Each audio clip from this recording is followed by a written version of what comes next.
विद्यार्थी मित्रांनो, आज मी तुम्हाला बी एड थर्ड सेमिस्टरच्या ॲक्शन रिसर्च या विषयाची एक सराव प्रश्नपत्रिका इंट्रोड्यूस करून देत आहे. जी सराव प्रश्नपत्रिका तुम्हाला अभ्यास करण्यासाठी उपयुक्त ठरेल. ॲज अ गेस म्हणून याचा उपयोग करू नका, तर अभ्यासासाठी या प्रश्नपत्रिकेचा उपयोग करा.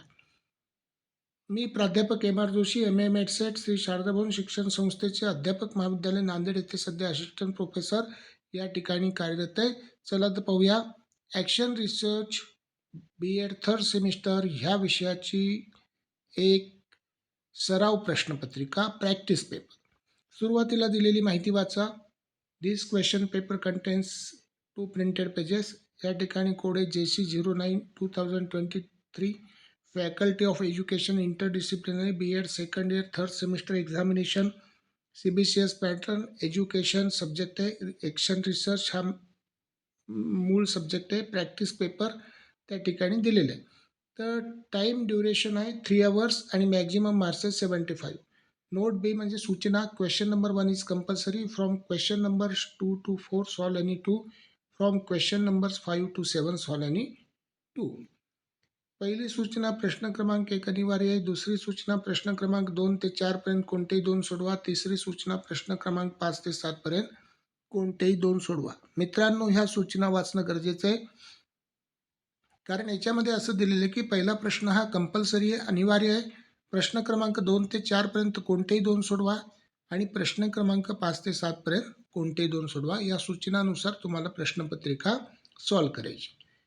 तर मित्रांनो, सुरुवातीचा जो प्रश्न असतो तो असतो शॉर्ट नोट्सचा.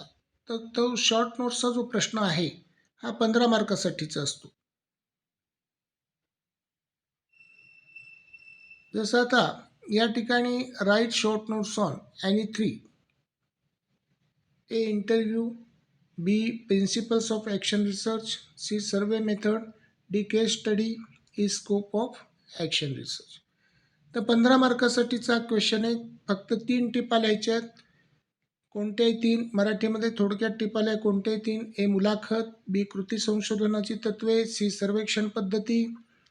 डी. व्यक्ती अभ्यास आणि कृती संशोधनाची व्याप्ती. तर टिपाचा जो प्रश्न आहे हा सुरुवातीला लिहू शकता किंवा मध्ये केव्हाही तुम्हाला जशा पद्धतीने सोडवता येईल क्रमांक टाकून तुम्ही सोडवू शकता. तर प्रत्येक टिप्स ही साधारणपणे 1 ते 1.5 पेज लिहिणं गरजेचं आहे. तर 3 टिपा तुम्हाला याच्यातल्या सोडवायच्या आहेत. आता दुसऱ्या पेजवर जाऊया आपण. दुसऱ्या पेजवर दुसरा प्रश्न आहे explain the steps in action research. 15 मार्कासाठीचा क्वेश्चन आहे. कृती संशोधनातील पायऱ्या स्पष्ट करा. तिसरा प्रश्न आहे how should you analyse the quantitative data of the action research discuss in detail. 15 मार्कासाठीचा क्वेश्चन आहे कृती संशोधनाच्या संख्यात्मक सामग्रीचे विश्लेषण तुम्ही कसे कराल सविस्तर स्पष्ट करा. चौथा प्रश्न आहे how action research is helpful to professional growth of the teacher. Discuss shortly the questionnaire and observation tools of action research. पुन्हा एकदा प्रश्न वाचतो. How action research is helpful to professional growth of the teacher. Discuss shortly the questionnaire and observation tools of action research. 15 मार्कासाठीचा question आहे शिक्षकाच्या व्यावसायिक विकासासाठी कृती संशोधन कसे उपयुक्त आहे. प्रश्नावली व निरीक्षण या कृती संशोधनाच्या साधनांची थोडक्यात चर्चा करा. त्याच्यानंतर 5वा प्रश्न आहे explain the format of action research with proper examples. 15 मार्कासाठीचा क्वेश्चन आहे. योग्य उदाहरणासह कृती संशोधनाचा आराखडा स्पष्ट करा. तर याचा एक व्हिडिओ या ठिकाणी प्रॅक्टिकलचा मी अपलोड केलेला आहे. तो फॉर्मॅट म्हणून तुम्ही त्या ठिकाणी पाहू शकता. त्याच्यानंतर 6वा discuss in detail the experimental method of action research. 15 मार्कासाठीचा क्वेश्चन आहे. कृती संशोधनाच्या प्रायोगिक पद्धतीची सविस्तर चर्चा करा. त्याच्यानंतर 7वा प्रश्न आहे explain the meaning uses and limitations of action research. 15 मार्कासाठीचा क्वेश्चन आहे कृती संशोधनाचा अर्थ उपयोग आणि मर्यादा स्पष्ट करा.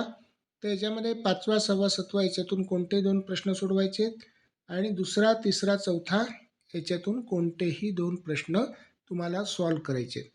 तर हे जे निबंध वजा प्रश्न आहेत दुसरा तिसरा चौथा 5वा 6वा 7वा तर हे जे लिहिताना कमीत कमी एका प्रश्नाचं उत्तर 2.5 ते 3 पेज लिहिणं गरजेचं आहे. तर मित्रांनो, लिहित असताना मुद्देसूद लिहा, हस्ताक्षर चांगलं काढा, वाचता येईल अशा पद्धतीचं हस्ताक्षर काढा. कर्सिव्ह रायटिंग त्या ठिकाणी करू नका. आणि जे काही मुद्दे लिहाल त्या मुद्द्यांना अंडरलाईन करा. आणि प्रत्येक प्रश्नाच्या उत्तराची सुरुवात म्हणजे प्रस्तावना आणि समारोप त्या ठिकाणी करणं गरजेचं आहे.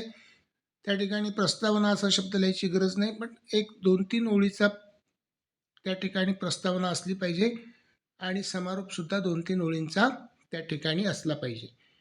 तर प्रश्न सोडविताना जो प्रश्न आपल्याला येतोय चांगल्या पद्धतीने लिहिता, तो प्रश्न आधी क्रमांक टाकून तुम्ही लिहा आणि मग बाकीचे प्रश्न त्या ठिकाणी सॉल्व्ह करायला सुरुवात करा. आधी प्रश्नपत्रिका नीट वाचा आणि मग प्रश्नपत्रिका वाचल्यानंतर कोणता प्रश्न आधी सोडवायचा आहे हे पहा आणि जो तुम्हाला येत असेल तोच आधी त्या ठिकाणी क्रमांक टाकून सोडवा. क्रमाने सोडवावं असं काही नाही आहे, पण बेस्ट वे तुम्हाला जो प्रश्न आधी चांगल्या पद्धतीने येत असेल तो तुम्ही लिहा. तर मित्रांनो, हा प्रॅक्टिस पेपर अभ्यासासाठी तुम्हाला त्या ठिकाणी अपलोड केलेला आहे. शुभेच्छा परीक्षेसाठी. धन्यवाद. थँक्यू.